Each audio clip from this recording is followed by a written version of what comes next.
Bueno, chicos, parece ser que ya está todo bien, me escuchan y creo que sí los escucho. Entonces, ya está grabando.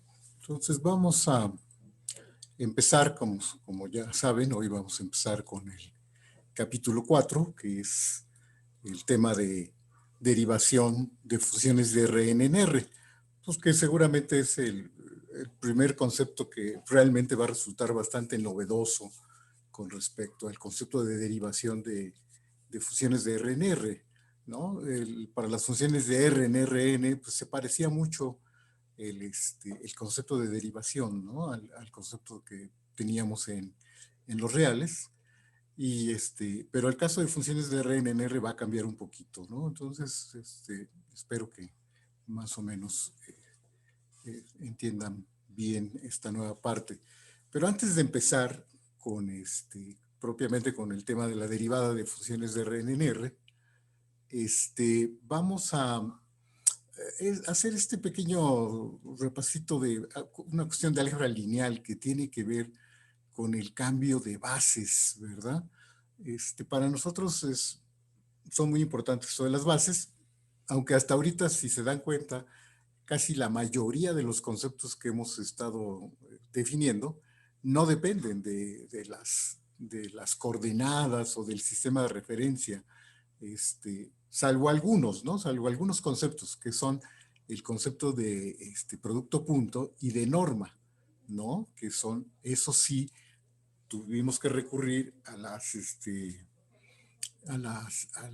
coordenadas, ¿verdad? Sí, exacto. Casi siempre vamos a usar la base canónica de Rn, ¿verdad? Que es con base en esa base canónica que definimos los conceptos, ¿verdad? De producto punto y norma, sobre todo esos dos conceptos. Casi todos los demás no ha hecho falta recurrir a las coordenadas, aunque bueno, muchos de los conceptos sí dependen del concepto de norma y por lo tanto también del concepto de producto punto. Entonces, esto en realidad pues, a lo mejor tendríamos que haberlo visto desde el principio, sobre todo si queríamos ver este, de qué forma los conceptos de producto punto y de norma no dependen del sistema coordenado que estemos usando, o qué pasa si, aunque estemos usando el sistema coordenado, la base canónica de Rn, si cambiamos un poco esa base, es decir, si usamos otra base, esos conceptos se preservan, ¿verdad? Es decir, no dependen de la base en la que estemos trabajando. Y bueno, de hecho, eso es un poco lo que quiero ya ver en este momento. Realmente, para la derivada tampoco es tan importante por ahorita saber esto de las bases, pero bueno, un poco con la esperanza de que ya estén más familiarizados de sus cursos de álgebra lineal con esto de las bases y cambio de bases, voy a mencionarlo rápidamente. Este,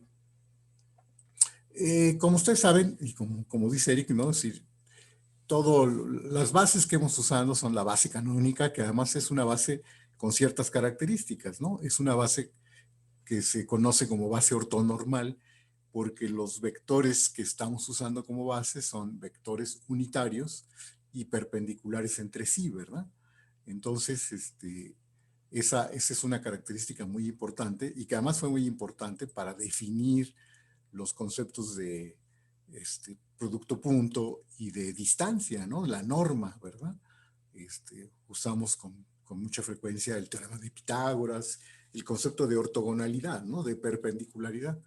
Entonces, lo que vamos a hacer ahora es mostrar eh, justo, ¿verdad, Bruno? Eh, la perpendicularidad la heredamos un poco de la idea de perpendicularidad de la base, ¿no? Sí. De hecho, con eso es con lo que de alguna manera podemos extender, ¿no? El concepto de perpendicularidad partiendo de que tenemos una base que es perpendicular, ¿no? ¿Ok? Entonces, de hecho, solo nosotros en todo este tema, solo vamos a considerar bases ortonormales. Y la idea es nada más decir cómo cambia un poquito o cómo se preservan las cosas si en lugar de tomar la base canónica ortonormal, tomamos otra base ortonormal, ¿verdad? Es decir, que siga siendo de vectores unitarios y perpendiculares entre sí, ¿verdad?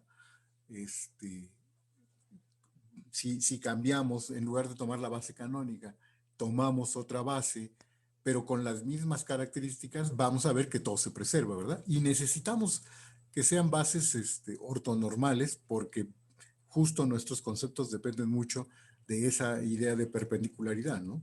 Entonces, por eso vamos a seguir todo el tiempo diciendo que estamos trabajando sobre bases ortonormales, ¿verdad? Es decir, las bases ortonormales son conjuntos de vectores que son una base, pero además son unitarios de norma 1 y eh, perpendiculares entre sí, ¿no? Entonces, miren, eso va a ser más o menos rápido.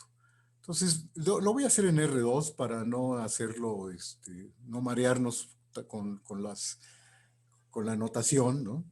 Pero en la generalización a Rn es muy sencilla, ¿no? Entonces, espero que, aunque yo lo voy a hacer ahorita, las cuentitas las voy a hacer en R2, fácilmente vean cómo se generalizan a Rn. Entonces, vamos a suponer lo siguiente. Siempre hemos trabajado con la base canónica, ¿no? El vector E1 y el vector E2, ¿verdad? El vector E1, que es el vector 1,0, y el vector E2, que es el 0,1. Y entonces vamos a pensar que tenemos otra pareja de vectores, ¿verdad? Otra pareja de vectores de R2 que tienen sus coordenadas en la base canónica, en la base E1, E2, y, y que, bueno, estas coordenadas, para que esta base sea otra vez una base ortonormal, pues entonces le vamos a pedir que sean de norma 1, lo cual está escrito en este par de condiciones, ¿verdad? Y que sean perpendiculares, ¿no? Estos dos vectores E1' y E2'. Es decir, ¿qué pasa si tenemos ahora una pareja de vectores que en la base ortonormal, en la base canónica, ¿sí? Sí, tienen estas coordenadas y que por lo tanto forman una base ortonormal, ¿verdad? Con estas características. Entonces, seguramente algunos, no sé si en álgebra lineal ya empezaron a ver estas cosas, pero incluso en geometría analítica también algunas cosas debieron de haber visto de este estilo. Pero bueno, entonces, fíjense, estas identidades que tenemos aquí, el hecho de suponer que E1' y E2' vuelvan a ser vectores unitarios y perpendiculares entre sí, nos dicen algo muy interesante de las matrices formadas, la matriz formada por las coordenadas de estos vectores, ¿verdad? Si yo me tomo la matriz A11, A12, que son las coordenadas del vector E1', y A21 y A22, que son las coordenadas del vector E2', si me tomo la transpuesta de esta matriz, la primera, tomo la transpuesta y hago su producto, estas condiciones de aquí arriba, ¿sí? Me dicen que el producto de estas dos matrices es la matriz identidad. No sé si lo vean.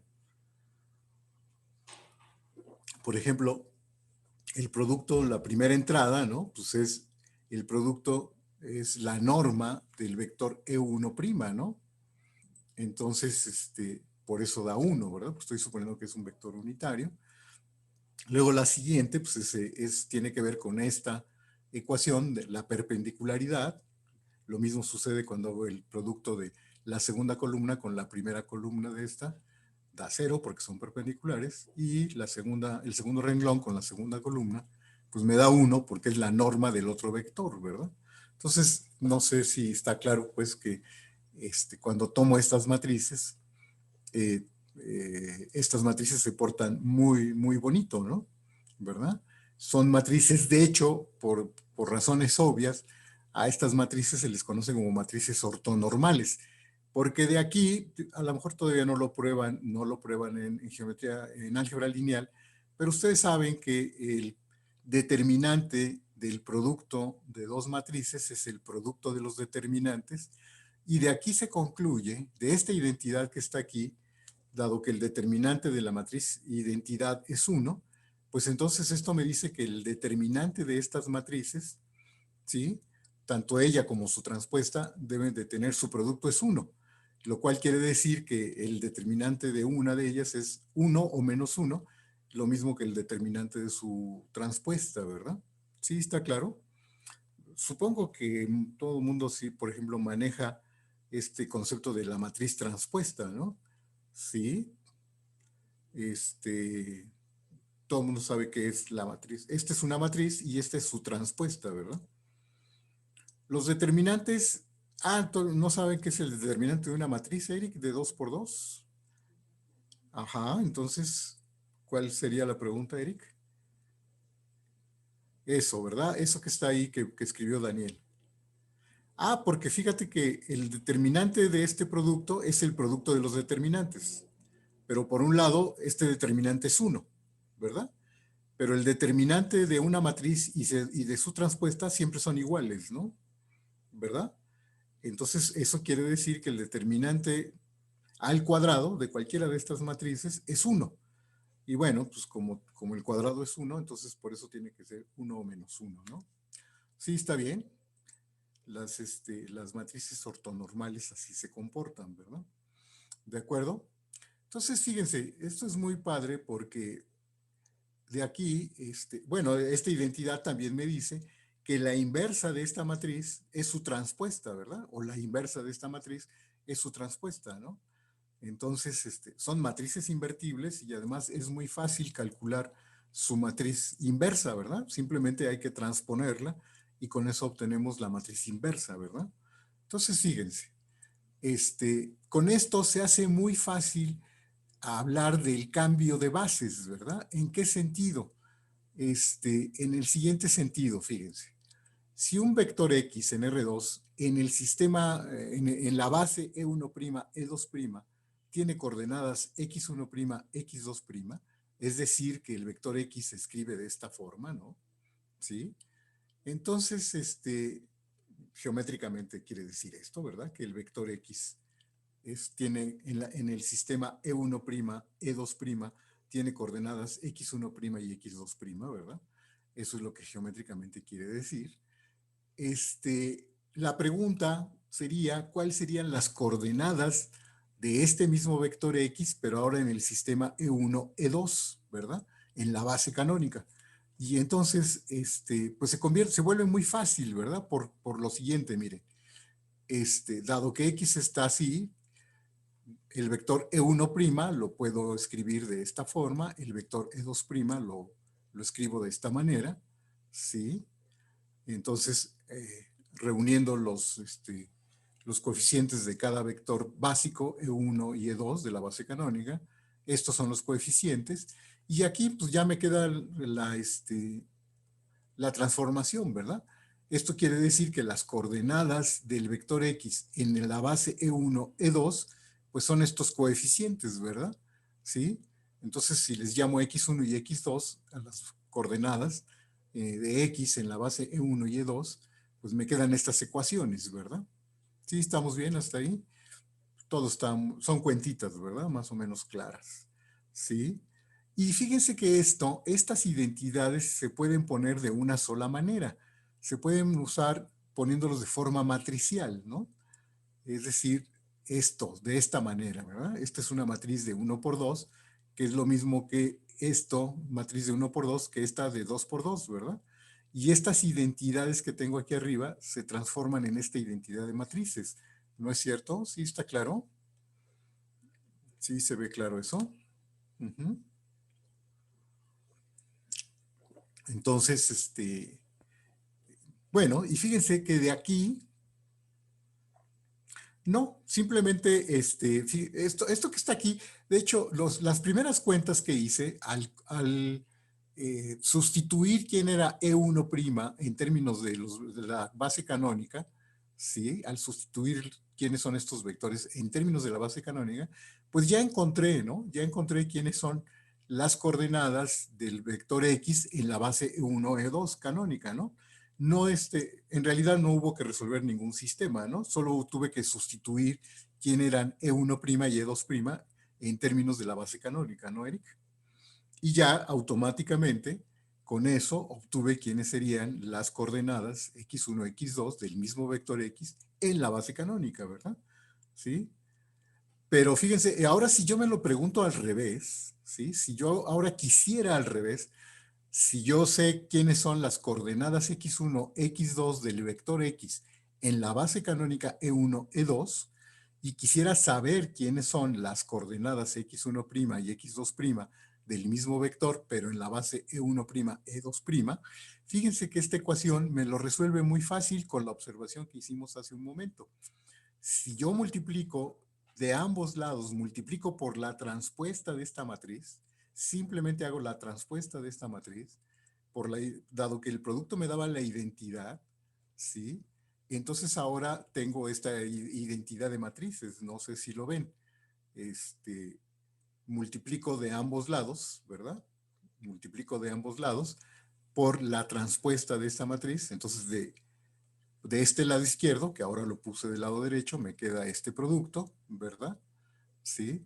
Y del otro lado, pues me quedan nada más x1, x2', x1', x2', ¿no? Sí, sí, está claro. Sí. Que esa, me queda esta identidad, sí, sí, está claro, otra vez. Multipliquen esto, multipliquen por la transpuesta de esta matriz, ¿verdad? De ambos lados multipliquen por la transpuesta y va a quedar, de este lado va a quedar x1', x2', la matriz x1, x2', y del otro lado pues queda el producto por la transpuesta, ¿verdad? Está Y ya está, multiplicando por ¿verdad? la transpuesta, pero por la derecha, ¿verdad? Exactamente, por la derecha. Ok. ¿Sí? ¿Está bien? Y entonces fíjense que ya automáticamente obtengo la forma de conseguir las coordenadas en el sistema primado, ¿verdad? En el sistema E1', E2', en términos de las coordenadas en la base canónica, ¿verdad? ¿Sí? Es decir, ya con eso puedo saber quiénes serían la coordenada x1' y x2' en la base canónica, ¿verdad? Sí, de un vector x, perdón, en la base E1', E2', ¿no? ¿De acuerdo? Sí, está bien. Entonces, aquí el cambio de base se hace muy sencillo, ¿verdad? Si yo tomo matrices, si yo tomo siempre sistemas ortonormales, ¿verdad? Simplemente puedo construir la matriz formada por las coordenadas en uno de los sistemas, en este caso es las coordenadas en el sistema canónico, y tomando su transpuesta, pues me da el cambio de base, ¿verdad? A el nuevo sistema primado de cualquier vector en términos de sus coordenadas en la base canónica. Sí, está bien, ¿de acuerdo? Entonces, les digo, esto vale en general, ¿verdad? En RN, ¿sí? El procedimiento es exactamente el mismo, ¿no? Porque todo lo que esta matriz que construí aquí, ¿verdad? Esta matriz sigue siendo una matriz, se sigue cumpliendo las condiciones que dimos aquí, ¿verdad? Aquí en el caso general construiría una matriz de n por n y su transpuesta seguiría siendo la inversa, ¿verdad? ¿Por qué? Porque los vectores, si tomo una base ortonormal, se siguen cumpliendo estas identidades, ¿no? En el caso general. ¿Sí? ¿Estamos de acuerdo? Sí, sí lo ven. Digo, es cosa de escribirlo, o si lo leen en el libro está escrito en el caso general, ¿verdad? Sí, entonces realmente eso es casi todo lo que yo quería decir sobre el cambio de bases, ¿no? Fíjense, de aquí, no sé, bueno, entonces, por ejemplo, déjenme ver con esta cosa tan sencilla que el producto punto, ¿verdad? Entonces, no sé, es exactamente el mismo, ¿verdad? No importa si yo tomo dos vectores X y no importa en qué base ortonormal tenga yo representado a los vectores X y, su producto punto, ya sea tomando sus coordenadas en la base E1', E2', o sus coordenadas en la base E1, E2, en la base canónica, de todas maneras vamos a ver que el producto punto, que es el producto de las coordenadas, la suma del producto de las coordenadas, sigue conservándose. Y lo voy a hacer con esta notación otra vez de matrices, ¿verdad? el producto punto lo veo como esta matriz de 1 por 1 con una entrada, ¿verdad? Sí. Y hago lo siguiente, ¿no? Este producto de matrices se puede ver como el producto de esta matriz por su transpuesta, ¿no? Para que me dé una matriz de 1 por 1. ¿Sí? ¿Está claro? Esta es la transpuesta. ¿Sí? Y fíjense, y ahora sustituyo, ¿no? El vector x1' y x2', o las entradas x1' y x2' se obtenían multiplicando, ¿verdad? Por las coordenadas en la base canónica x1, x2 por esta matriz, ¿no? Y lo mismo sucede con y1' y y2', ¿no? ¿De acuerdo? Entonces, esto que está aquí es x1', x2', la matriz x1', x2', y esta es la matriz y1', y2', ¿verdad? ¿De acuerdo? Y bueno, supongo que también recuerdan que el transpuesto, la matriz transpuesta de un producto de dos matrices es el producto de las transpuestas cambiando el orden, ¿verdad? No sé si todo el mundo recuerda esa regla de producto de matrices. ¿Sí? ¿Sí han visto eso? Yo espero que sí, en álgebra superior, ¿no?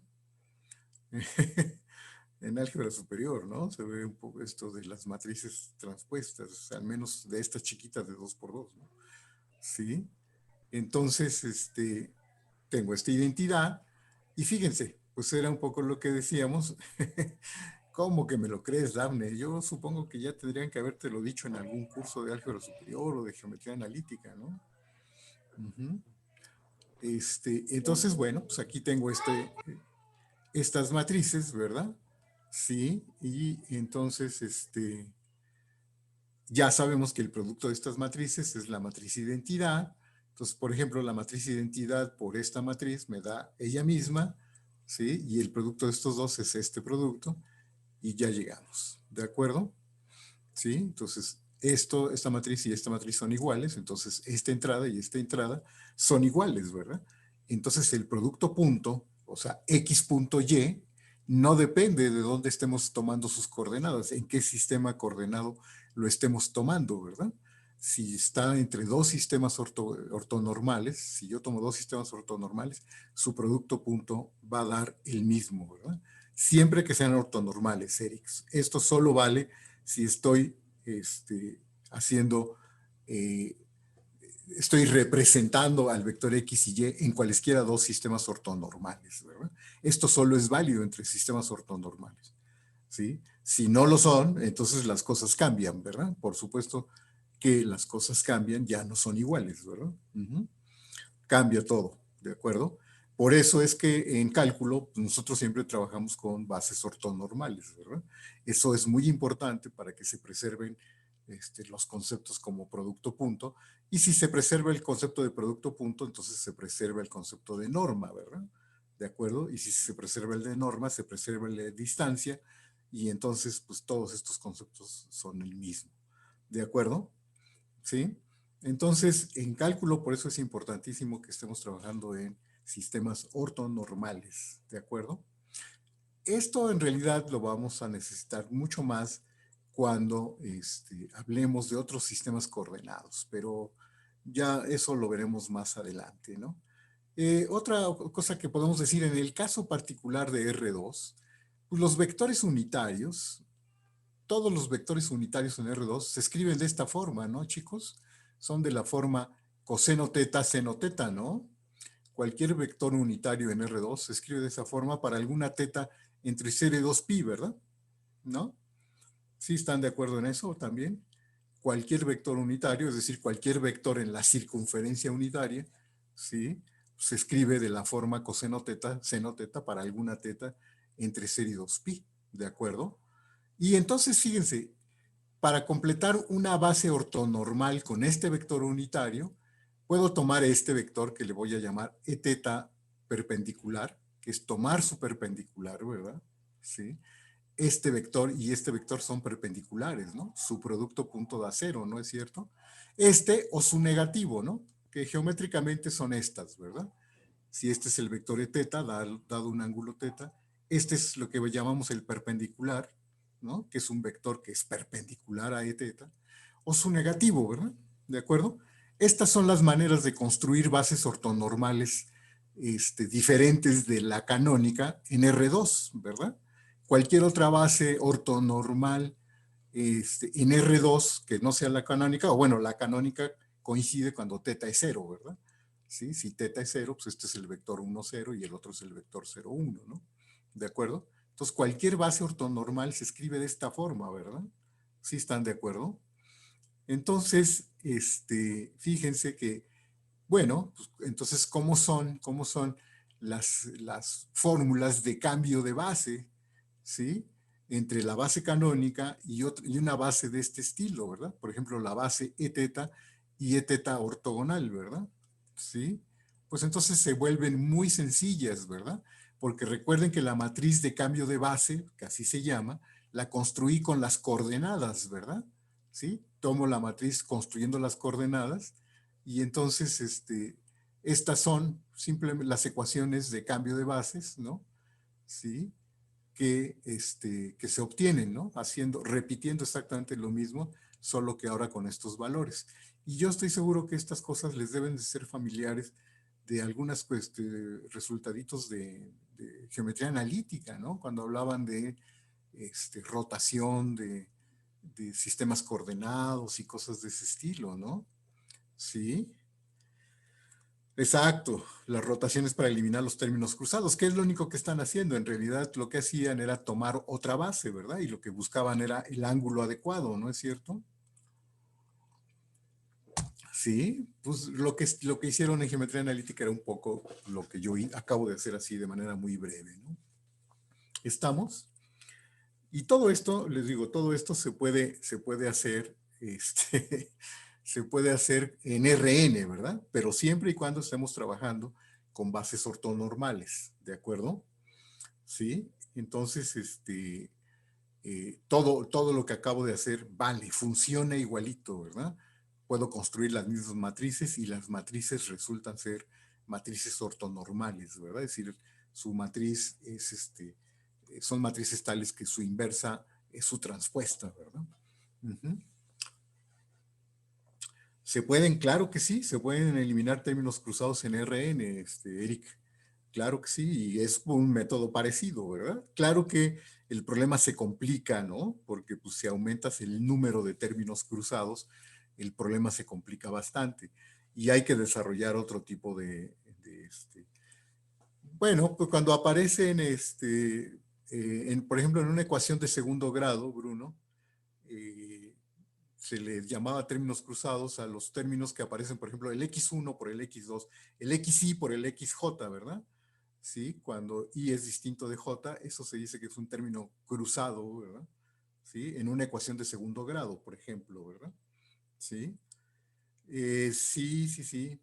Exacto, ¿no? El término cruzado es X, Y, Z, aunque tú pusiste una ecuación de grado 3.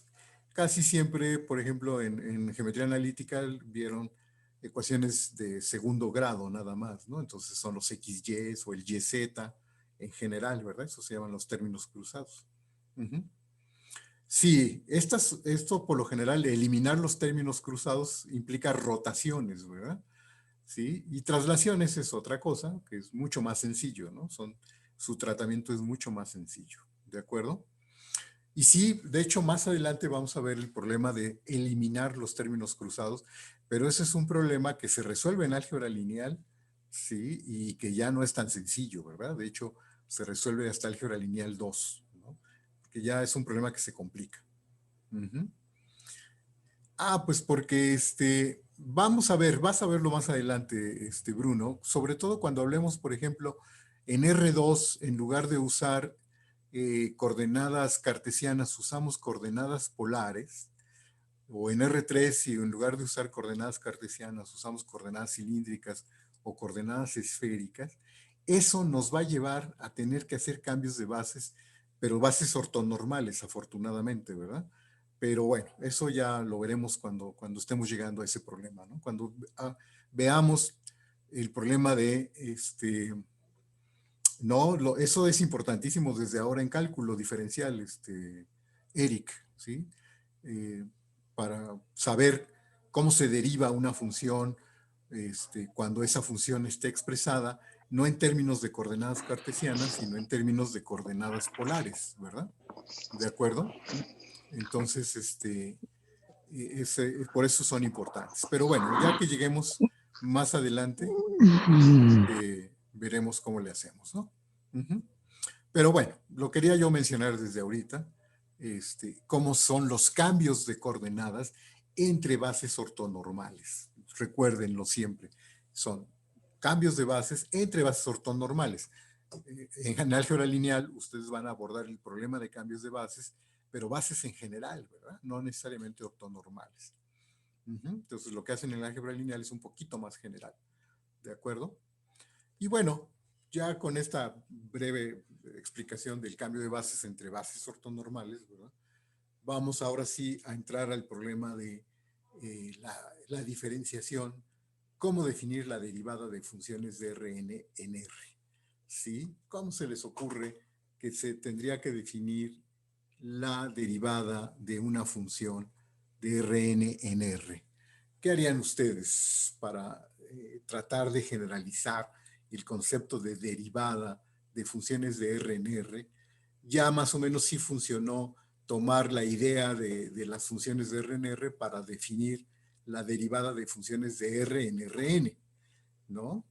Entonces, la pregunta es si esa misma idea se puede usar, la de funciones de R en R o la de R en Rn, para definir ahora la derivada de funciones de Rn en R. ¿Sí? ¿Cómo abordarían el problema? Entonces, ¿qué es lo usual, chicos? ¿Qué es lo usual? Que veamos a la derivada, ¿no? Desde cálculo 1 nos insisten mucho en que la derivada es una medida de la razón de cambio, ¿no? De la función. ¿No es cierto? ¿Verdad? Entonces, esa idea se puede trasladar a funciones de Rn en R. ¿Y cómo la trasladarían? O sea, ¿cuál sería su propuesta para medir la razón de cambio de una función cerca de un punto? Ah, pues Bruno, muy bien, Bruno. Pues esa es una buena idea, tal vez, ¿verdad? Precisamente, ¿verdad? Si tengo una función de Rn en R, que por cierto, de aquí en adelante, todas las funciones con las que voy a tratar, voy a suponer que su dominio es un conjunto abierto, ¿sí? Precisamente para que los conceptos de límite y eso, no tengamos problemas con las cuestiones de puntos de acumulación y cosas de ese estilo, ¿no? Vamos a tomarnos siempre dominio abierto, porque además justo va a ser muy importante, ¿cómo se llama? Podernos acercar a un punto desde todas las posibles direcciones, ¿verdad? Por todos lados en Rn, ¿sí? Como que en Rn, si yo tomo un punto en la frontera puede ser muy complicada, ¿no? Y las formas de acercarme a un punto en la frontera pueden ser muy, muy complicadas, ¿no? Uh-huh. Pues ustedes me dicen a qué hora quieren tomar un break cuando ya se sientan borrosos. Pero bueno, creo que ahorita todavía no, ¿no? Apenas llevamos como una media hora, ¿no? Sí. Bueno, ustedes me dicen. Pero bueno, entonces miren, vamos a ver. Esta sería una primera idea, ¿verdad? Para tratar de medir la razón de cambio de una función en un punto, ¿verdad? Sí. Pero fíjense que, híjole, desafortunadamente, lo de arriba, pues claro que sí me da una medida de cuánto cambió el valor de f en x con relación al valor de f en x0, ¿verdad? Pero el número de abajo, desafortunadamente, es un número que solo me da información de la distancia entre x y x0, ¿verdad? ¿Sí? No me dice mucho sobre en dónde está el punto x con respecto del punto x0, ¿no? Y esa es una información importante también cuando uno quiere medir la razón de cambio de una función, ¿verdad? No solo a qué distancia está el punto x del punto x0, sino en qué posición tiene con respecto de x0, ¿no? Eso en cálculo 1 también es muy importante, no sé si recuerdan, cuando tomamos la derivada en el caso real, dividíamos no entre el valor absoluto de x menos x0, sino dividíamos entre x menos x0, ¿verdad? Hablando de números reales, ¿no es cierto? ¿Sí? Y eso era muy importante porque el signo de x menos x0, pues me decía de qué lado estábamos tomando el punto x, ¿verdad? Uh-huh. Entonces, esta pues solo guarda una información, ¿verdad? Solo preserva la información de qué tan cercano o qué tan lejano está x de x0, pero como que no me dice su posición, ¿verdad?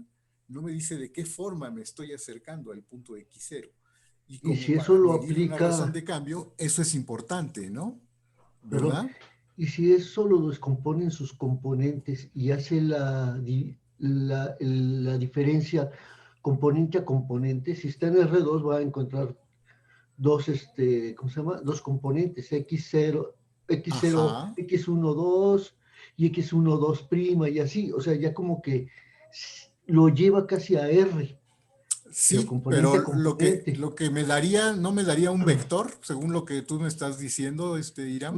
No, porque ya estaríamos moviendo en componente a componente y es como si estuviéramos en cada una de las componentes en R, de R a Ajá. R. Pero me estás hablando de componentes o de coordenadas. Sí, componentes o Y tengo más coordenadas. de una, ¿no? Y si tiene más de una, sí, digo, En hasta Rn eso es tengo muy, n, ¿no?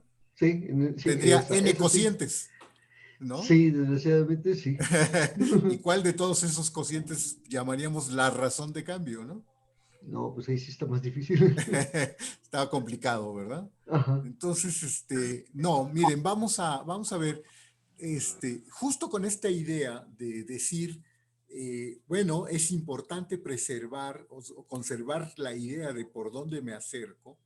Fíjense que una primera aproximación a este problema se resuelve de esta forma, ¿sí? Vamos a pensar que X lo tomo de esta manera, en donde U voy a pensar que es un vector unitario, ¿sí? Y entonces fíjense que si X lo escribo así, donde U es un vector unitario fijo, ¿verdad? ¿Sí? Entonces el escalar H, ¿sí?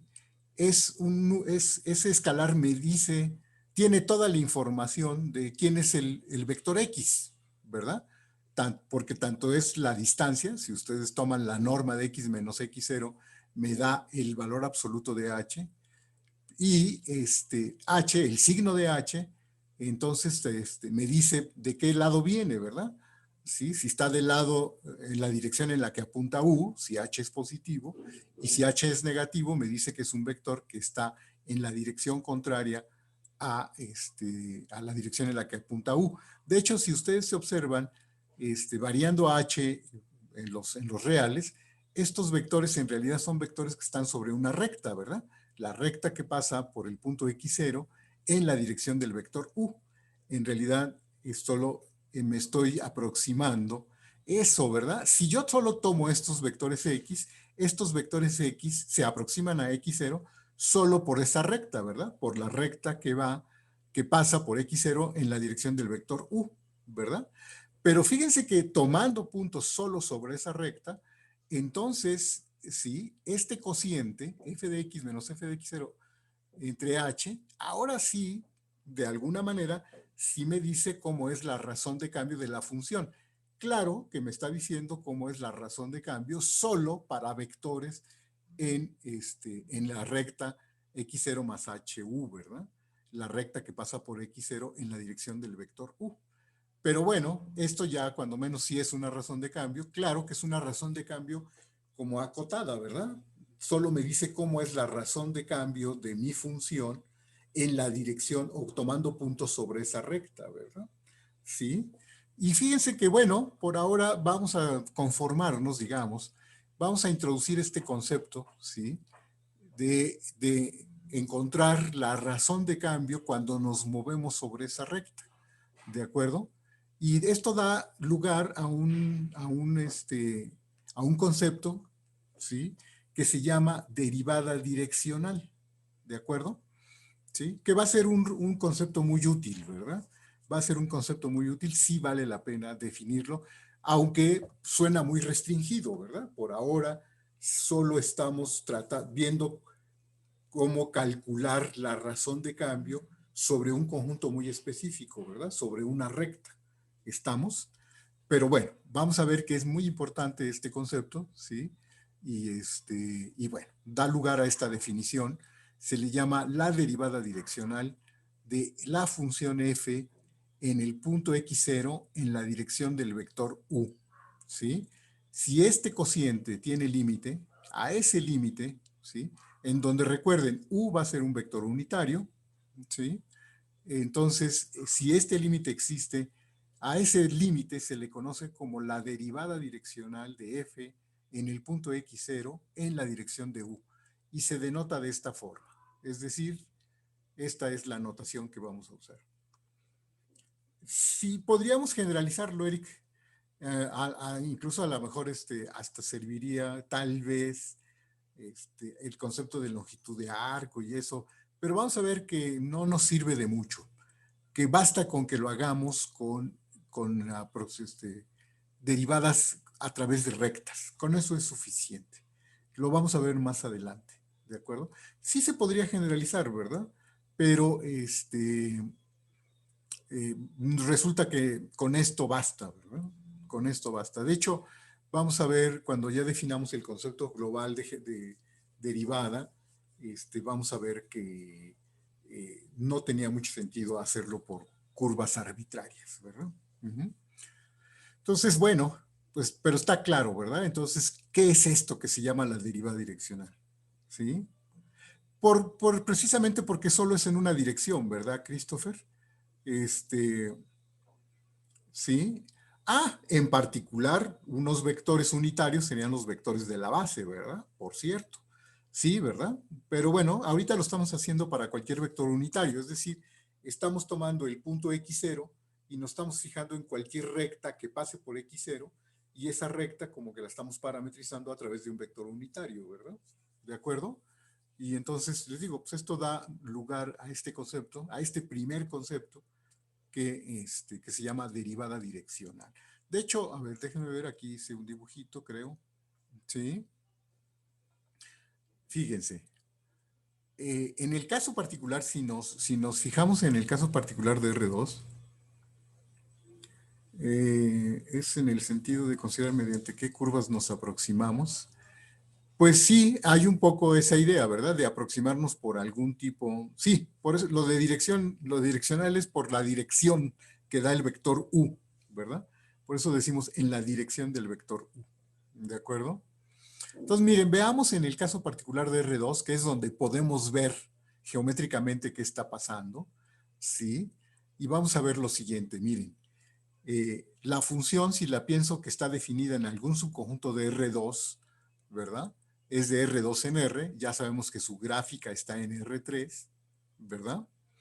Y entonces, ¿qué es lo que estamos haciendo? Lo que estamos haciendo es como tomar la recta, que es esta de punteada, x0 en la dirección del vector u, y lo que estamos haciendo es calcular la razón de cambio que geométricamente se puede interpretar como esto, ¿verdad? Si ustedes toman el plano perpendicular al plano XY que pasa por esta recta, que contiene a la recta, y me fijo en el corte de este plano con la gráfica de la función, eso se corta en una curva, ¿verdad? ¿De acuerdo? Sí. Y bueno, este límite que acabamos de definir aquí, este límite, o estos cocientes, ¿verdad? Se pueden interpretar como la pendiente de rectas secantes, ¿verdad? De tal manera que en el límite se podría ver como la pendiente, esa derivada direccional, se podría ver como la pendiente de esta recta, ¿verdad? De la recta tangente a esta curva. Déjenme, aquí, bueno, no sé si la gráfica o esta figurita más o menos se entiende, se explica, ¿sí? Pero bueno, déjenme mostrarles para rotar, para mover las cosas con un dibujo en GeoGebra para que se vea de manera más clara, ¿no? ¿Sí? Les digo, el caso particular de funciones de R2 en R, geométricamente, pues tiene esta interpretación, ¿verdad? Entonces, déjenme, ahorita voy a abrir un documento en GeoGebra y se los muestro. Creo que ahí se va a ver de manera más clara. Entonces, permítame tantito, se está abriendo, está medio lento esto. Ahí está. Entonces ahora les voy a compartir, el dibujito de GeoGebra. Aquí está este dibujito de GeoGebra. Entonces sí lo ven, ¿verdad? Entonces miren, pues ahí está, esta es una función, la gráfica de una función, más o menos la misma, ¿sí?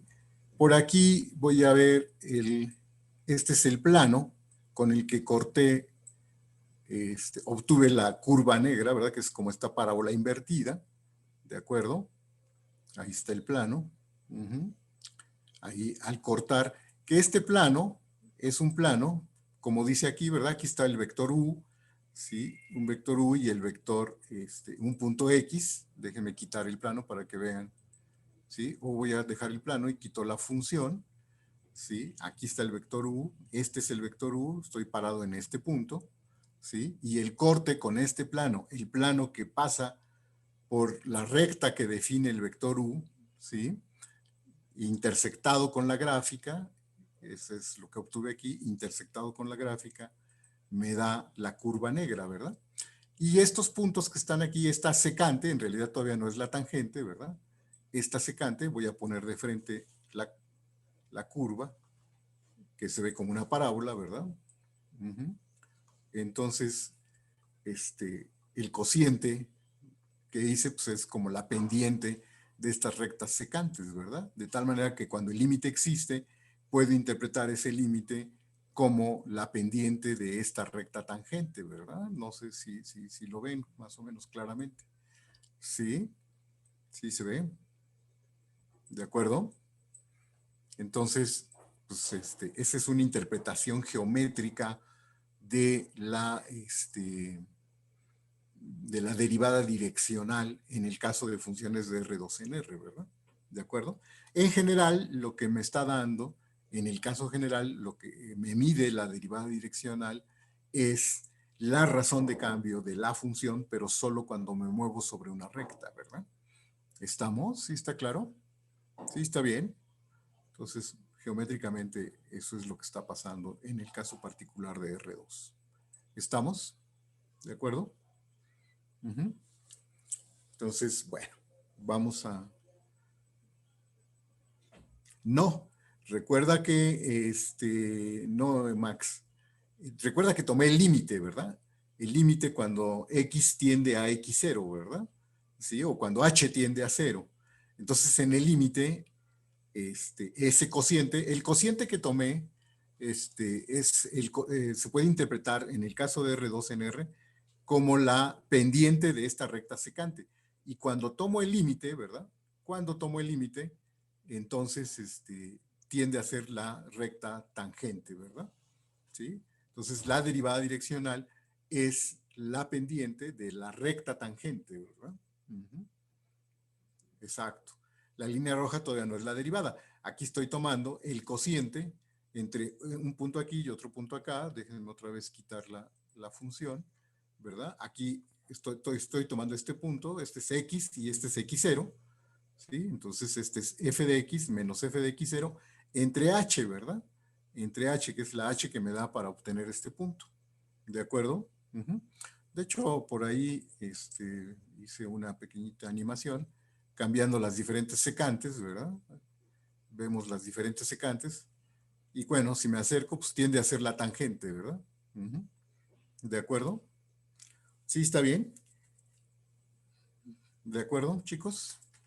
Entonces, pues ahí está. ¿De acuerdo? Entonces, en ese caso particular, la derivada direccional se puede interpretar como la pendiente de la recta, ¿cómo se llama? De la recta secante. ¿De acuerdo?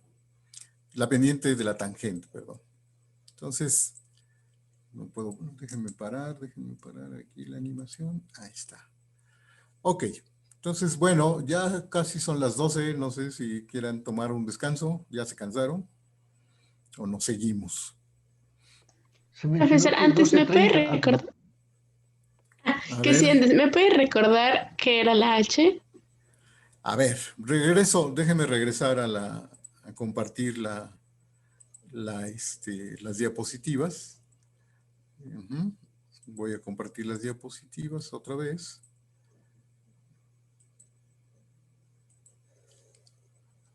Entonces, recuerdan que tomamos este cociente, ¿verdad, Dafne?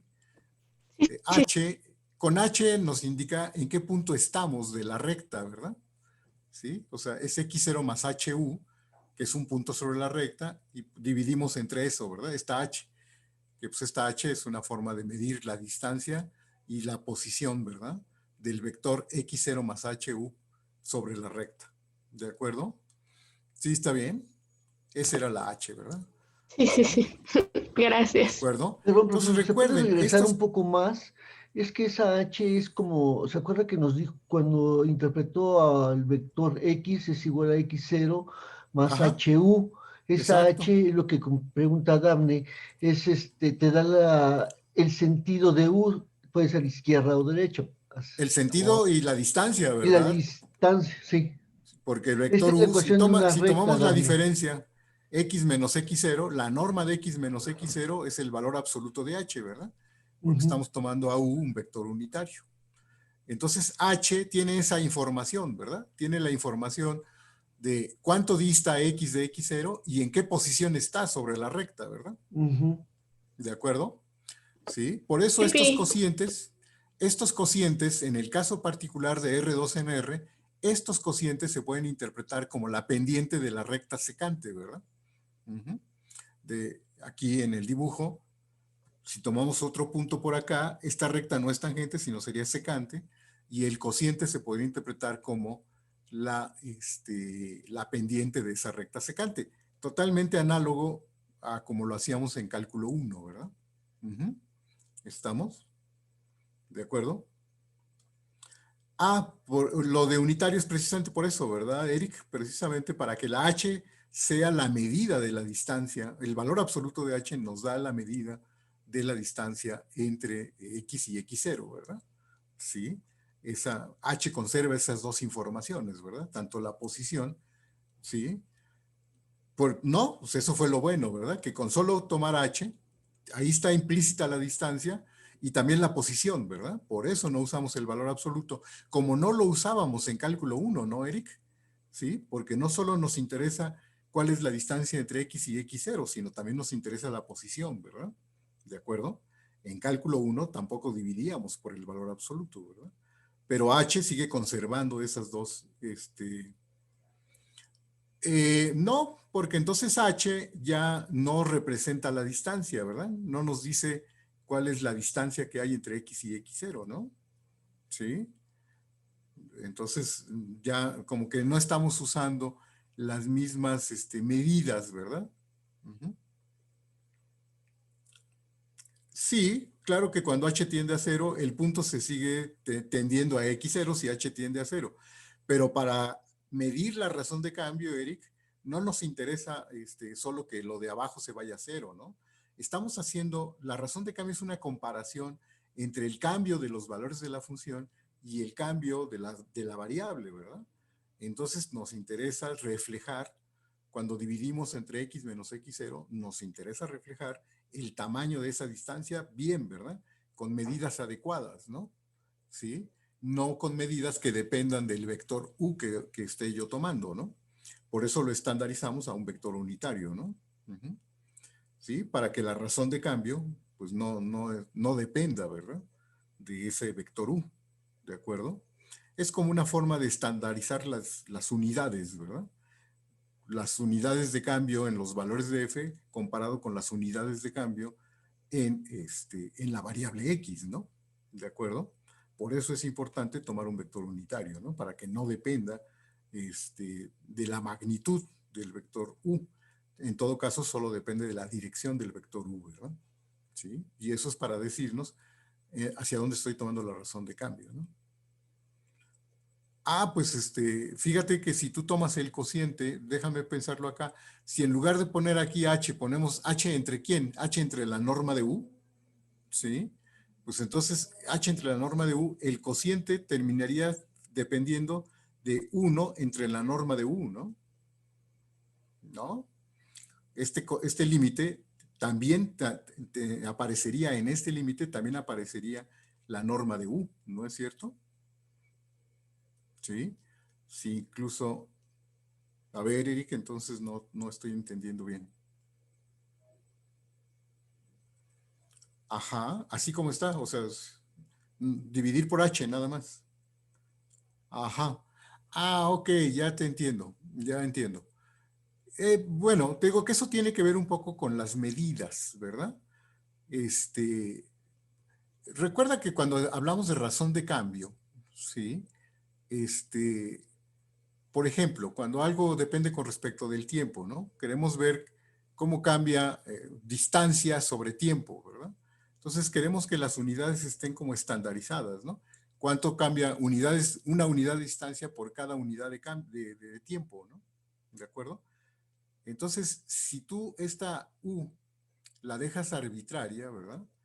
Pues entonces, fíjate, si tú tomas un U vector y luego otro B que está en la misma dirección, pero con norma diferente, ¿sí? Toma dos vectores, U y B, paralelos, uno múltiplo del otro, ¿sí? Y si lo tomas así, este cociente primero con U y luego este cociente con B, no nos va a dar lo mismo, ¿verdad, Eric? No estamos tomando las mismas razones de cambio, ¿o sí? ¿Sí? Si tomas estos cocientes, primero con una U y luego con otra B, ¿sí? Que esté en la misma dirección de U. No da lo mismo, ¿verdad? Y entonces queremos, por eso, estandarizarlo, ¿verdad? ¿Sí? Le vamos a llamar, es parecido, pero no es igual, ¿verdad?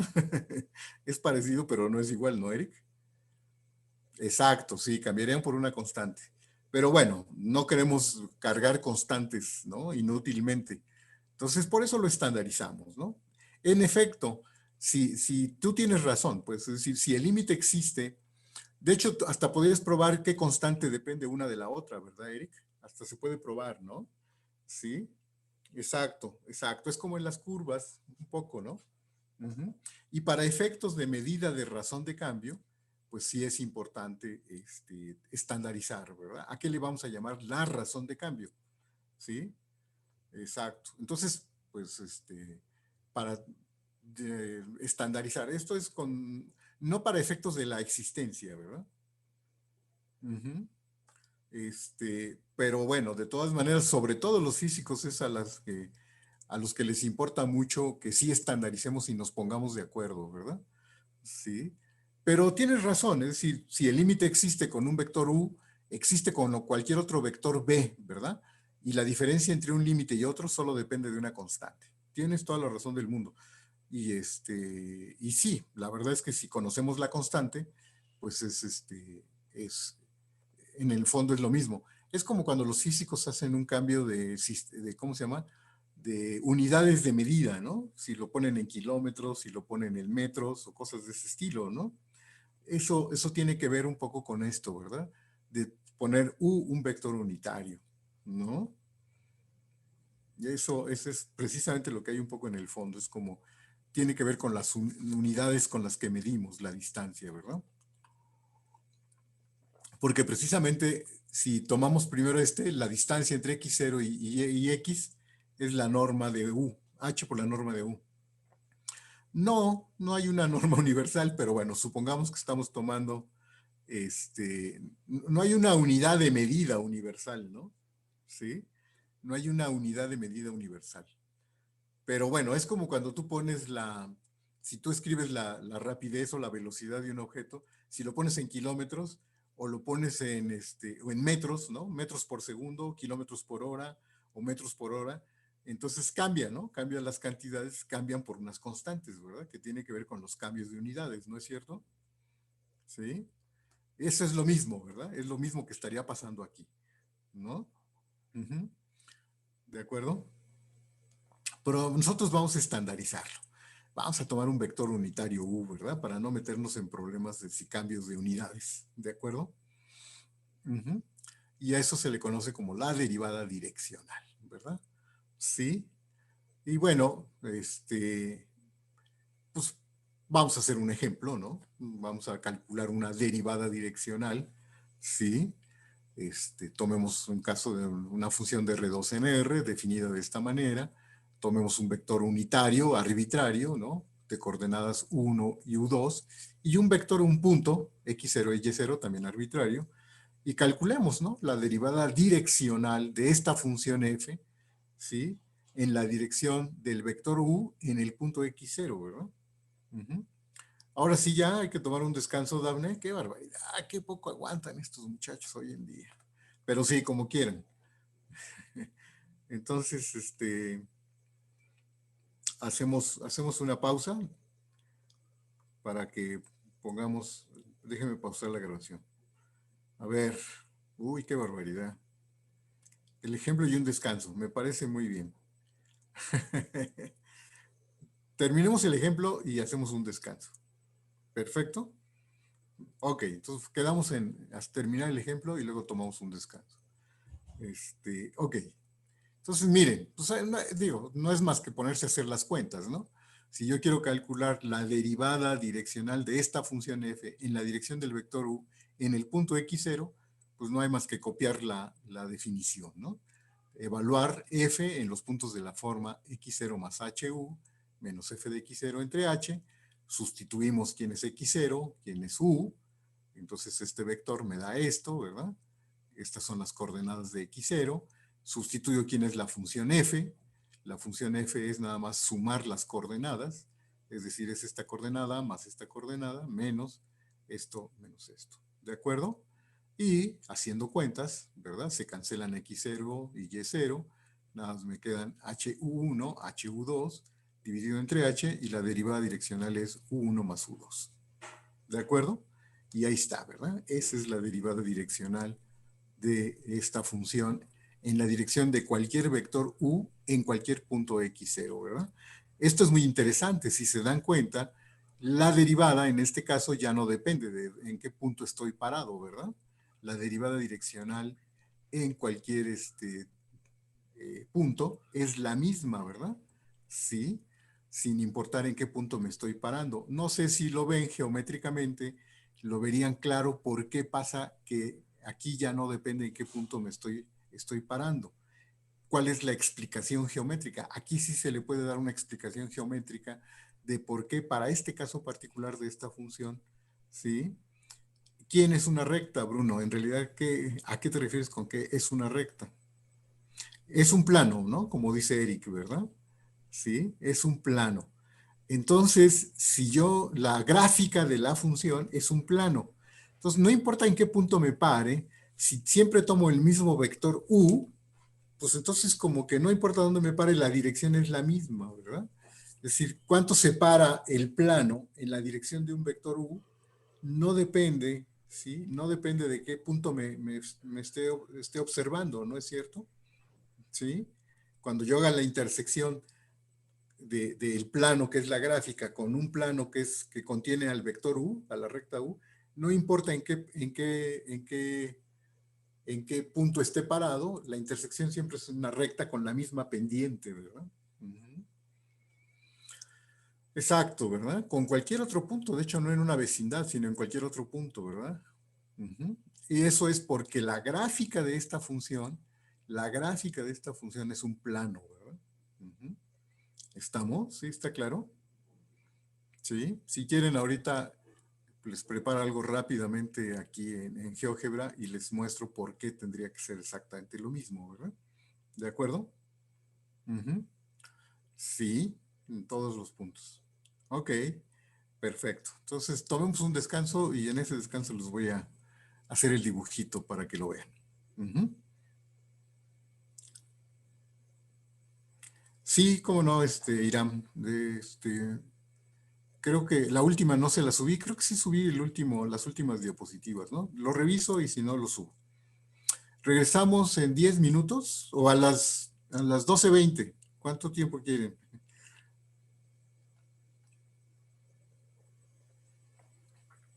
Está bien, doctor, a las 12:20 nos estaríamos viendo. Muy bien, ¿ya andan por ahí todos? ¿O todos se fueron de descanso? Muy bien. No se apure, profe. Si quiere 2 minutos más, no pasa nada. ¡Qué barbaridad! Sirve que Bueno, yo termine aquí con mi salón de belleza. ¡qué barbaridad! Hable. A ver, ahí siguen más o menos, ¿verdad? Sí, no me dio tiempo de escribir el dibujito de este plano, pero bueno, después se los quedo de ver para que podamos seguir adelante. Sí, pero bueno, un poco lo que decían de por qué la derivada direccional de esta función no cambió con respecto del punto x0, sino solo depende del vector u, pues es por eso, ¿verdad? Porque la gráfica es un plano, ¿verdad? Entonces no importa en qué vector nos paremos, la intersección del plano que representa la gráfica de la función, ¿sí? Y el plano que pasa por la recta, en la dirección del vector u, no importa en qué punto nos paremos, se intersectan en rectas que son igualitas, ¿verdad? Con la misma pendiente. ¿De acuerdo? Y bueno, este concepto de derivada, pues si se dan cuenta, es muy parecido al concepto de derivada de funciones de R en R, ¿verdad? Sí, entonces, pues tiene propiedades muy parecidas pues, al concepto de derivada de funciones de R en R. Y por ejemplo, un resultado muy importante de funciones de R en R, ¿sí? Era que una función, si era derivable, era continua, ¿no? Ese es uno de los primeros resultados importantes que uno probaba en cálculo 1, ¿verdad? Esa es una condición era muy importante. Y vamos a ver que para este concepto de derivada direccional también pasa algo parecido, ¿verdad? Como que si una función tiene su derivada direccional en la dirección de un vector u en un punto x0, como que tiene que haber cierta continuidad también, ¿verdad? Sí, exacto, ¿verdad? Algo así como continuidad direccional, ¿verdad? Como que tienes que ser continua en la dirección en la que estoy derivando, ¿verdad? Entonces, eso, miren, lo vamos a dejar expresado en la siguiente proposición. Vamos a decir que si la función, la derivada direccional existe, entonces el límite, que si se dan cuenta, estoy tomando el límite cuando me acerco a x0 solo por puntos de la misma recta. Entonces, en ese caso, el límite, límite sí es f de x0, ¿verdad? Es algo así como que es continua en la dirección u, ¿verdad? Sobre la recta, ¿sí? Es como si fuera continua sobre la recta, ¿verdad? x0 más hu, ¿verdad? Sobre la recta que pasa por x0 en la dirección de el vector u, ¿de acuerdo? Esto es muy sencillo de probar, ¿verdad? Seguramente, si se los dejo de tarea, pues lo van a poder probar ustedes muy fácilmente, ¿verdad? Que este límite sí, sí se cumple, ¿verdad? La prueba de esta especie de continuidad sobre la recta se hace exactamente igual a como lo hicimos en el caso de cálculo 1, ¿verdad? Así que eso, pues ahí se los dejo de tarea para que lo hagan. Y bueno, pues el resto de las propiedades de la derivada direccional, pues también son muy parecidas a las de, les digo, las de R en R, en particular sus propiedades con respecto a la aritmética de las funciones, ¿no? Sí, entonces, pues los resultados clásicos que ya sabemos, ¿no? Que si la derivada, tomo dos funciones y la derivada direccional de ambas funciones en la dirección del mismo vector u en el mismo punto existen, pues entonces existen pues, la derivada direccional de la función suma en la dirección del mismo vector u en el mismo punto x0 y es igual a la suma de las derivadas, ¿verdad? ¿Sí? Entonces, pues es idéntico, lo mismo pasa con los escalares, ¿verdad? Si tomo la función alfa por f, donde alfa es un escalar, pues esta derivada direccional saca escalares como la derivada de R en R. Abre direcciones, eso sería muy interesante, ¿verdad, Eric? Pero bueno, por ahorita no nos vamos a meter con eso de abrir direcciones. Lo vamos a ver más adelante, un poco cuando hablemos de derivadas de orden superior, ¿verdad? Sí, pero bueno, sí, también es una pregunta interesante, ¿verdad? Si es algo así como si es lineal también en los vectores U. Lo único malo es que si yo tomo U y B vectores unitarios, U más B ya no es unitario, ¿verdad? Entonces hay que hacer un ajuste ahí, ¿no? ¿De acuerdo? Entonces, bueno, por eso es una propiedad que no voy a incluir ahorita, ¿verdad? ¿Sí? Luego, el producto, ¿verdad? La derivada del producto de funciones, que sí está definida. Recuerden que estamos trabajando con funciones de Rn en R, entonces el producto sí está definido. Y pues se vale la regla de Leibniz, ¿verdad? Se vale la regla de Leibniz, ¿sí? La derivada del producto es esto que está aquí, ¿verdad? La función evaluada en el punto por la derivada de una, más la otra evaluada en el punto por la derivada de f, ¿verdad? ¿Sí? Exactamente la misma regla de Leibniz. Y pues el cociente, también puedo hablar del cociente, ¿verdad? La derivada del cociente. Aquí van a ver una hipótesis que le voy a pedir a la G, no solo que no sea cero, ¿verdad? Para poder hablar de f entre G en el punto x0, sino que la G también sea continua en x0, ¿verdad?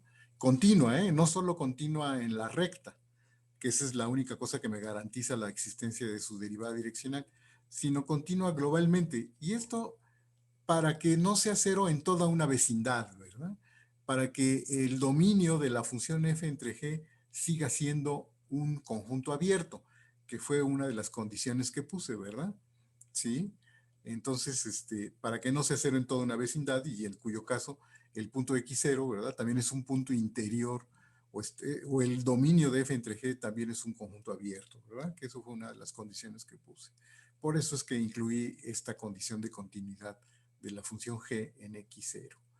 Y hay una regla de la cadena, ¿verdad? Con la derivada direccional.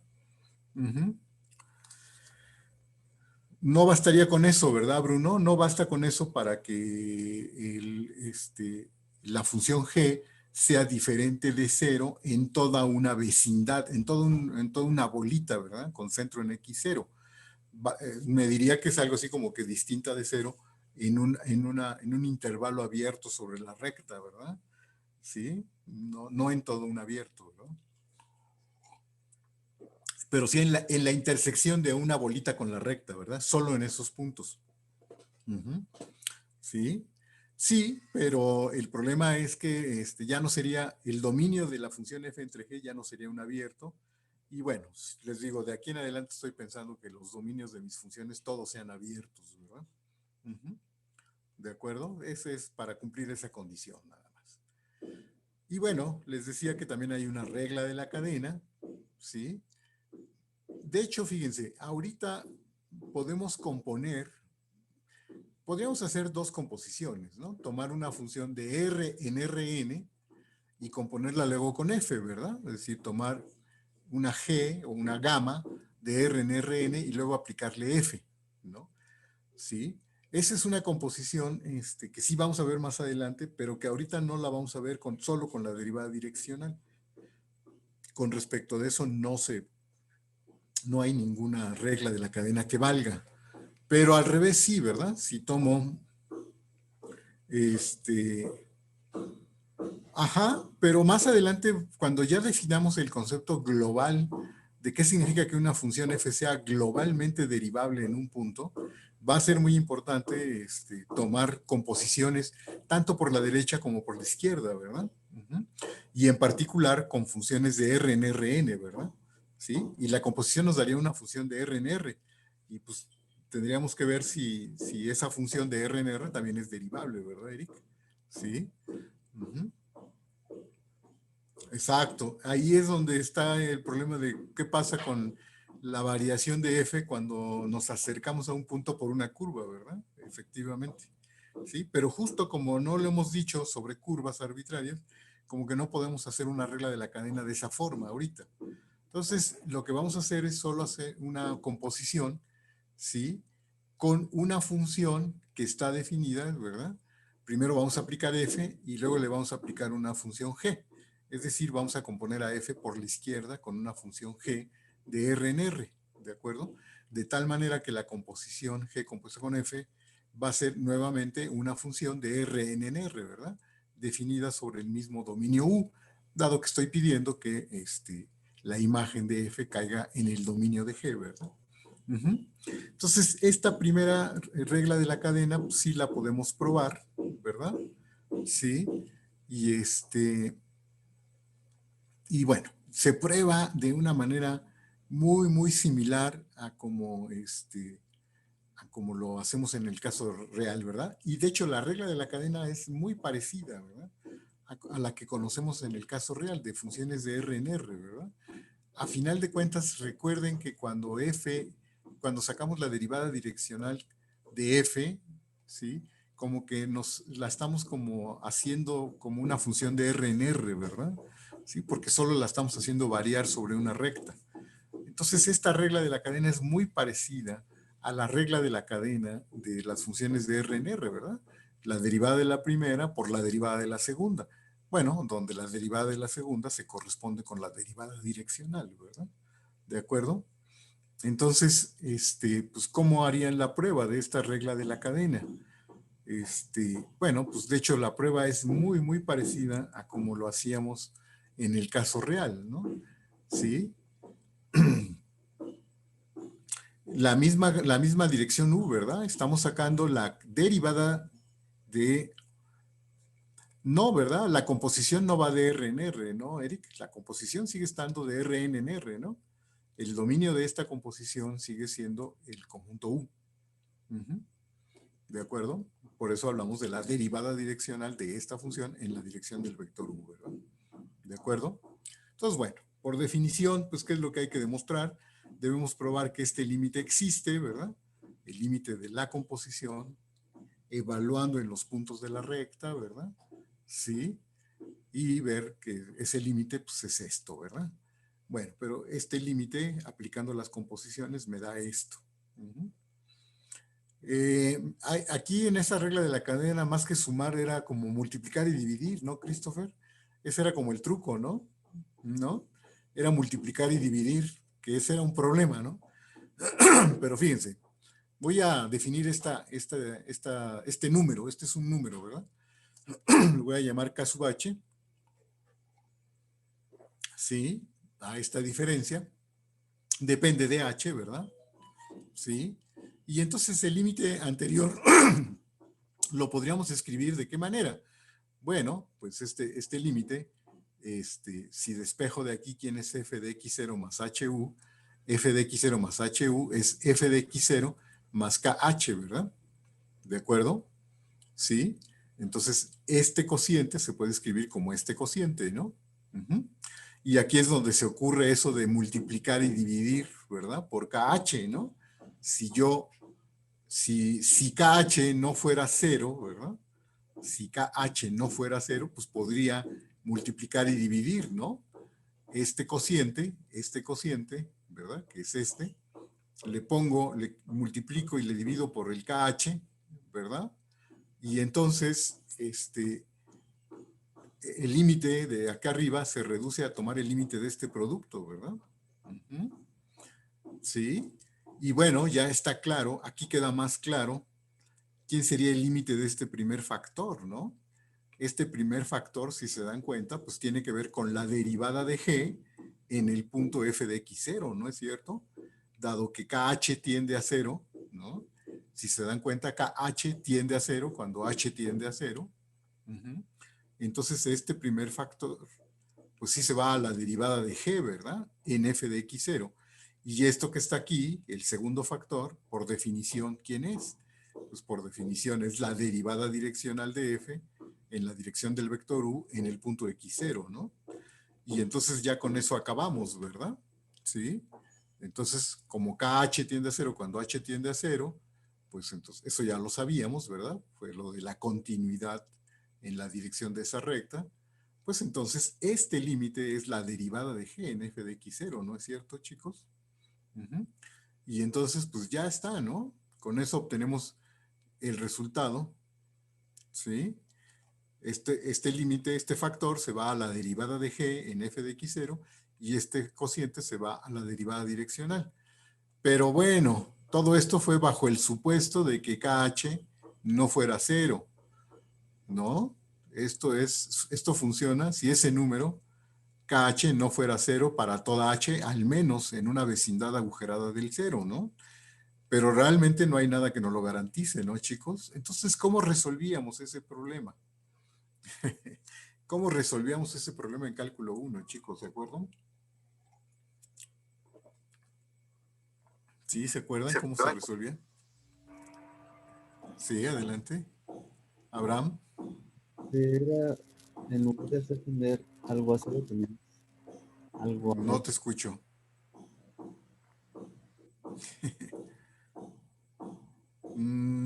Ajá. Una función, ¿verdad? Creábamos una función medio auxiliar, ¿verdad? Como dice Christopher. Metíamos una función auxiliar por ahí, ¿verdad? A ver si se acuerdan. Miren. Entonces, hay que construir mejor una función de los reales en los reales, ¿verdad? En alguna vecindad del cero, ¿sí? Una función guapa, ¿verdad? Que nos venga a salvar la vida. Y, exacto, era como uno de los problemas, ¿verdad? Del capítulo 2. Por eso se los puse ahí, ¿verdad? Sí, por eso se los puse ahí. Sí, exacto, exacto, ¿no? Con un radio muy pequeño, ¿no, Silgi? Para una vecindad muy pequeña del cero, pues ¿cómo la defino, la función phi de h? Pues la defino como el cociente que tenía, ¿no? Este es el cociente que tengo por ahí, que sí se puede construir si KH no es cero. Pero si KH es cero, pues entonces, pues el valor de esta phi en esa h, pues de una vez digo que vale la derivada de g en f de x0, ¿verdad? ¿Sí está bien? Entonces, esta phi, ustedes demostraron, ¿no? Que era continua en el punto cero, ¿no? Para h igual a cero, ¿verdad? Que su límite era g' en f de x0, ¿no es cierto? Y además, esta phi de h cumple esta propiedad, ¿verdad? Que este cociente, que es el cociente que teníamos originalmente, antes de dividir y multiplicar por KH, ¿sí? Es igual a phi de h por este producto, ¿no? Esa es la manera de salvar el problema, ¿se acuerdan? ¿Sí? Entonces, para tomar este límite, pues es el límite de este producto, ¿no es cierto? Y sí está claro que se vale esta identidad para toda h en esta vecindad de radio R con centro en el cero. A ver, pues hagamos por casos, ¿no, Bruno? ¿Sí? A ver, hagamos casos, tomemos una h que no sea cero, ¿verdad? Si KH es distinto de cero, si K sub H es distinto de cero, pues entonces phi de H vale este producto, este cociente, mejor dicho, phi de H es igual a este cociente, y entonces, si sustituyo, ¿verdad? Se cancela, KH se cancela con esto de acá arriba, que es la misma KH, ¿no? ¿Sí lo ves, Bruno? Lo de aquí arriba es KH, ¿verdad? ¿Sí? Y si KH no es cero, pues entonces esto, phi h es este cociente, se cancela la KH y entonces me queda este cociente. ¿Y qué pasa si KH es cero? Si KH es cero, ¿sí? Pues si KH es cero, lo de aquí arriba, esto de aquí se hace cero, ¿no? Entonces lo del lado izquierdo vale cero, porque nada más queda g de f de x0 menos g de f de x0, ¿no? Se hace cero. Y por otro lado, phi de h vale esto, pero ahora lo que se hace cero, pues es lo de aquí adentro, ¿verdad? Porque esto es KH, ¿verdad? Y estamos diciendo que vale cero, ¿no? Entonces, lo de aquí a la derecha vale cero y lo de la izquierda vale cero, pues entonces también son iguales, ¿verdad? Ese es el truco que hacíamos en cálculo 1, ¿verdad? Construir esta phi h. Es exactamente el mismo truco, ¿verdad? Y bueno, como decía Eric, ahí ya probaron que esta función phi h, con un problema del capítulo 2, esta función phi h era continua en cero, es decir, su límite es la derivada de g en f de x0. Aquí lo hice, ¿verdad? Sí, aquí probé, ¿sí? Hice la demostración, pero seguramente es la misma demostración que ustedes hicieron, ¿verdad? De que esta función tiene límite y que su límite es continua, ¿verdad? Es phi de cero, ¿verdad? ¿Estamos? ¿De acuerdo? aquí está la demostración, si quieren la vemos rápidamente, ¿no? Damos una epsilon positiva y, bueno, primero usamos que G es derivable en este punto, entonces existe una delta prima, tal que si yo tomo una K suficientemente pequeña, ¿verdad? Para que sea menor que delta prima y que este número caiga en el intervalo abierto A, B, entonces este cociente difiere de la derivada en menos que epsilon, ¿no? Eso no es más que la definición de derivabilidad, ¿verdad? ¿De acuerdo? Y luego, dado que este límite de KH es cero, ¿verdad? Por esta como especie de continuidad, pues entonces existe una delta más chiquita que R, el dominio de la phi, ¿verdad? Tal que si H es menor que esta delta, entonces esta diferencia, que no es más que KH, es menor que delta prima, y pues ya tenemos todo junto, ¿verdad? Para estas H's, KH es menor que delta prima, y si KH es menor que delta prima, pues este cociente es menor que epsilon, ¿verdad? Esa es una prueba que seguramente ustedes hicieron igualita. ¿De acuerdo? ¿Estamos bien, chicos?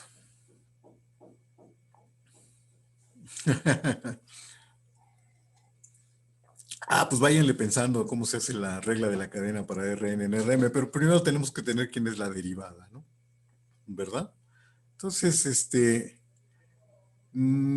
¿todavía seguimos o ya se cansaron? Porque veo que se cansan muy rápido ya, chicos. Seguimos. Ok. Entonces, miren, ya para terminar con las propiedades de la derivada direccional, que es muy parecida a la derivada de R en R, ¿sí? Vamos bien, creo que vamos bien. A ver si concluimos al menos el tema de la derivada direccional ahorita. Entonces, miren, otro resultado importante de las funciones de R en R, pues es el teorema del valor medio, ¿no, chicos? ¿No? Eso es, de hecho, el teorema más importante de las funciones para la derivada de R en R, ¿no es cierto? Y si la derivada direccional se parece mucho a la derivada de R en R, pues estaría padrísimo que se cumpliera el teorema del valor medio para las funciones, para las derivadas direccionales, ¿no? Y resulta que sí, ¿verdad? Sí se vale, ¿no, Bruno? En este caso sí se vale el teorema del valor medio. Podemos establecer una especie de teorema del valor medio para las derivadas direccionales, ¿no? Sí. Pero para este tipo de derivada que acabamos de definir, Eric, sí se vale, ¿verdad? Esta derivada que acabamos de definir es una derivada muy peculiar, ¿verdad? Solo se llama derivada direccional de la función f en la dirección de un vector en un punto. Si se dan cuenta, todavía no he dicho a qué le voy a llamar la derivada de f en un punto, ¿no? Estoy hablando de algo un poco más, más particular, ¿verdad? Menos general, que se llama la derivada direccional. Y esta derivada direccional, como se parece mucho a la derivada de funciones de R en R, ¿sí? Es como una especie de derivada de R en R, ¿verdad? Cuando nos fijamos en la variación de f sobre una recta, como que esa restricción a una recta es como si estuviéramos finalmente trabajando como con una función de R en R, ¿verdad? ¿Sí? Entonces, ahí estriba el hecho de que ahora sí se vale el teorema del valor medio. Y más o menos, ¿qué va a decir el teorema del valor medio? Si tengo una función definida sobre un conjunto U y ahí tengo un par de puntos y el segmento, ¿sí? El segmento que los une, ¿sí? Está contenido en el dominio, fíjense. ¿Y qué le pedirían? ¿Qué le pedirían? ¿Qué condición le pedirían? Que exista qué derivada. La derivada direccional de f en todos los puntos de este segmento en la dirección de qué vector. ¿Cuál sería el vector, la dirección? En la dirección del vector b menos a, ¿verdad? El vector b menos a unitario, ¿no? ¿Sí? Que por cierto, si existe en el b menos a, existe en el a menos b, ¿verdad? ¿Sí? En la dirección del vector unitario, le voy a poner el vector b menos a. Si todas las derivadas direccionales en cada punto de este segmento existen en la dirección del segmento, ¿verdad? En la dirección del segmento b menos a, entonces sí se puede hablar de una especie de teorema de valor medio, ¿verdad? Es decir, se puede probar lo siguiente, que f de b menos f de a se puede poner como la distancia, ¿no? B menos A por la derivada en algún punto del segmento, ¿verdad? En donde el vector U es un vector unitario, ¿verdad? Determinado por el segmento B menos A, ¿verdad? Este resultado que está aquí sí es cierto, ¿verdad? Se vale el teorema del valor medio de esta manera. ¿Cómo ven? Y por supuesto que es muy rápido de probar, ¿verdad? Sí, si se fijan, la prueba se puede hacer de manera muy, muy, muy rápida. Entonces, voy a formular el resultado. Pues el dibujito es este, ¿verdad? Nayeli. Esto es lo que, el teorema dicho en dibujitos, ¿verdad? F de B menos F de A, ¿sí? La diferencia, F de B menos F de A, que ya es un número real, es igual a la distancia, a la longitud del segmento, multiplicado por la derivada en algún punto, la derivada direccional, ¿verdad? Esto es lo que dice el dibujito. No como se podría hacer un dibujito en R3 con la gráfica. Fíjate que pensándolo bien, tienes razón, se podría hacer para una función de R2 en R y diría exactamente lo mismo, ¿verdad? Sí, que la pendiente que este cociente f de b menos f de a entre la norma de b menos a se puede interpretar como la pendiente de una recta secante, ¿verdad? Y que esa recta secante, ¿sí? Es paralela a una tangente, ¿verdad? Sobre ese. Exacto, ¿verdad? Porque estamos en un plano, efectivamente, ¿verdad? Sí, sí se podría hacer un dibujito como el que se hace para R en R, ¿verdad? Sí, como en el ejemplo anterior, efectivamente. ¿De acuerdo? Bueno, entonces, ya nada más terminamos con la prueba, que es muy rápida, porque la prueba la podemos reducir al caso del caso real, ¿verdad? Justo. Entonces, miren, la formulación es esta, ¿verdad? Vamos a tomar una función de Rn en R sobre un abierto, un par de puntos, tales que el segmento que los une se queda en el dominio, y si definimos U como este vector unitario, pues entonces la condición es la siguiente. Si la derivada direccional de la función f en la dirección de este vector u existe para todo punto aquí está mal, ¿verdad? Aquí tengo que hacer una corrección. Para todo punto del segmento, ¿verdad? Aquí puse en la norma, pero es del segmento A, B, ¿sí? Entonces, existe un punto, un real en el intervalo, ¿verdad? Tal que si yo tomo el punto correspondiente del segmento, ¿sí? Entonces se cumple pues esto, ¿verdad? El teorema del valor medio. ¿De acuerdo? ¿Sí está bien? ¿Sí? ¿Cómo que, Eric? ¿Cuál es la pregunta? Sí, aquí puse X en lugar de poner el intervalo A, B, puse norma de A, B, lo cual está mal, ¿verdad? Aquí debería decir el segmento, ¿sí? Aquí debería de ser, me equivoqué, ¿verdad? Aquí debería de ser el segmento A, B, ¿verdad? Si la derivada direccional existe para todo punto del segmento, ¿verdad? ¿Estamos? ¿Sí? ¿Está bien? Ok, entonces, bueno, pues la prueba es, pues como es de suponerse, ¿verdad? Se basa en el teorema del valor medio para funciones. Y pues, ¿qué creen? ¿Qué función voy a tomar? Pues voy a definir g de t igual a esta, ¿verdad? A la función f compuesta con a más t veces u, ¿no? ¿Verdad? Pues que es como hacer, nada más fijarme en la f sobre la recta o sobre el segmento en este caso, ¿verdad? ¿De acuerdo? Entonces defino g de esta manera y observen que g, lo que voy a hacer ver es que g, esta función g, es derivable para todo punto de este intervalo, ¿verdad? Y pues sí, ¿verdad? Porque ¿quién es la derivada de esta g? Bueno, pues por definición, para cualquier punto t aquí, la derivada de g, pues es ¿quién? G en t más h menos g de t entre h, su límite cuando h tiende a 0, ¿verdad? Si t es uno de los extremos, pues el límite es por la derecha o por la izquierda, ¿verdad? ¿De acuerdo? Pero si sustituyo quién es g, ¿verdad? Entonces, G de T es F en A más T veces T más H, en este caso, por U menos F en A más T. ¿Sí está claro? Y si reescribo lo que está aquí adentro, lo reescribo de esta manera, ¿sí? Por definición, este límite es ¿quién? Por definición, es la derivada direccional de F en la dirección del vector U en el punto A más TU, ¿verdad? ¿De acuerdo? Que sí existe y es igual a esto, ¿no? ¿Sí está bien, chicos? ¿Sí está bien? Sí, ¿verdad? De tal manera que entonces pues vale el teorema del valor medio para funciones de R en R, ¿no? Para esta función G. Entonces, para esta función G, ¿qué me dice el teorema del valor medio? Que existe un punto en el intervalo abierto del dominio de G, en este caso 0, la norma de B menos A, y que me dice que la diferencia G en un extremo menos G en el otro, que por cierto, eso es F de B menos F de A, ¿verdad? Esta diferencia es igual a ¿quién? Pues a la longitud del intervalo, que es la norma de B menos A menos 0, por la derivada en algún punto, ¿verdad? ¿Sí?